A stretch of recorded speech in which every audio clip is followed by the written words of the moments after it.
confidence you gain in your own personality, the more you raise your own vibration, the lesser other people can impact you. Other people think should totally stop mattering to us, but that can only happen when we love ourselves so much and we are so confident in who we are that we can release ourselves from that clutches.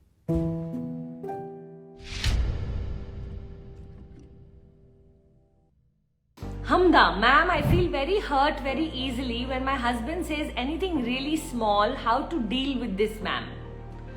Hamda, honestly, the lower our self-esteem, darling, the lower our own self-image, the more we absorb what other people say about us. So who you are, the more confidence you gain in your own personality, the more you raise your own vibration, the lesser other people can impact you. Otherwise, we start to look for validation in other people, and especially in our spouses. I always say never judge yourself from the eyes of your spouse, but normally that's exactly what we're doing. So I'm going to highly recommend to you, Fatima, that you start to look at how can you raise your own vibration, and one of the easiest ways to do it is to take small risks and accomplish them. So every day make a list of what are those 3 things you can do today that will demand courage from you. So maybe the courage to speak to a stranger, maybe the courage to go and take permission for something, maybe the courage to join something brand new. The more you act out of courage, the more you will build your confidence. And as your confidence starts to get built, then when your husband has some words to use on you and has something to say to you, you'll automatically start to notice you won't take his words so seriously, because your own self-love will be so superior that there will be no place for his words to land. So highly going to recommend to you, start working on yourself rather than waiting for him to stop saying things to you, because the truth is the more you work on yourself, automatically he will stop saying. The more we wait for him to stop saying, the more he's going to actually say, because now he knows your weakness. So anytime he needs to put you down, attack you, make you feel smaller, make himself feel better, he's going to use it against you. So darling, you need to work on yourself, sweetheart. Takes a little while, but you will definitely get there. A day will come where what other people say or think will be none of your business. It's their business, not your monkeys, not your circus. You'll see yourself really moving on from other people's opinion, and that is a freedom that I want each one of us to enjoy eventually. What other people think should totally stop mattering to us, but that can only happen when we love ourselves so much and we are so confident in who we are that we can release ourselves from that clutches. Anita Gupta, hi Anita, how to read a book and apply things.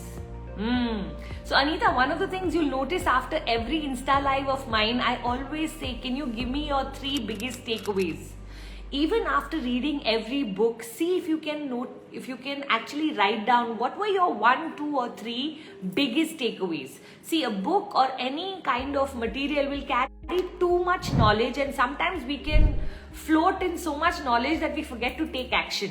I would rather you take action on one thing from one book rather than try to follow everything and then nothing. You know what I mean, right? So what I'd love for you to do is, in every book, there's a beautiful book called Eat That Frog by Brian Tracy. It has 21 ways to improve your productivity. I've never worked with all 21, I can tell you that. Every time I read that book, I look for the one that I'm going to start to use in my life for the next 30 days. And then I will use it, and only after the 30 days are over do I have the permission to bring in the next productivity tool. So I'm going to highly recommend to you, the more you put things into action, the better. So anytime you read a book, ask yourself, what's that one action I can take because of reading this book?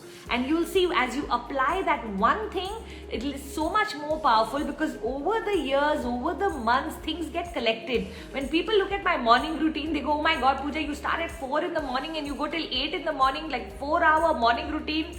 Well, it did happen overnight.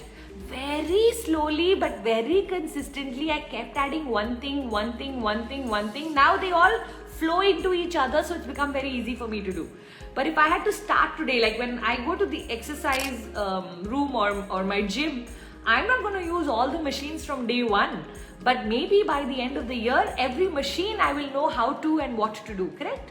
So that's what I'm going to recommend to you. So read a book looking for what's that action step that you're going to take, and you'll start to see your life change forever.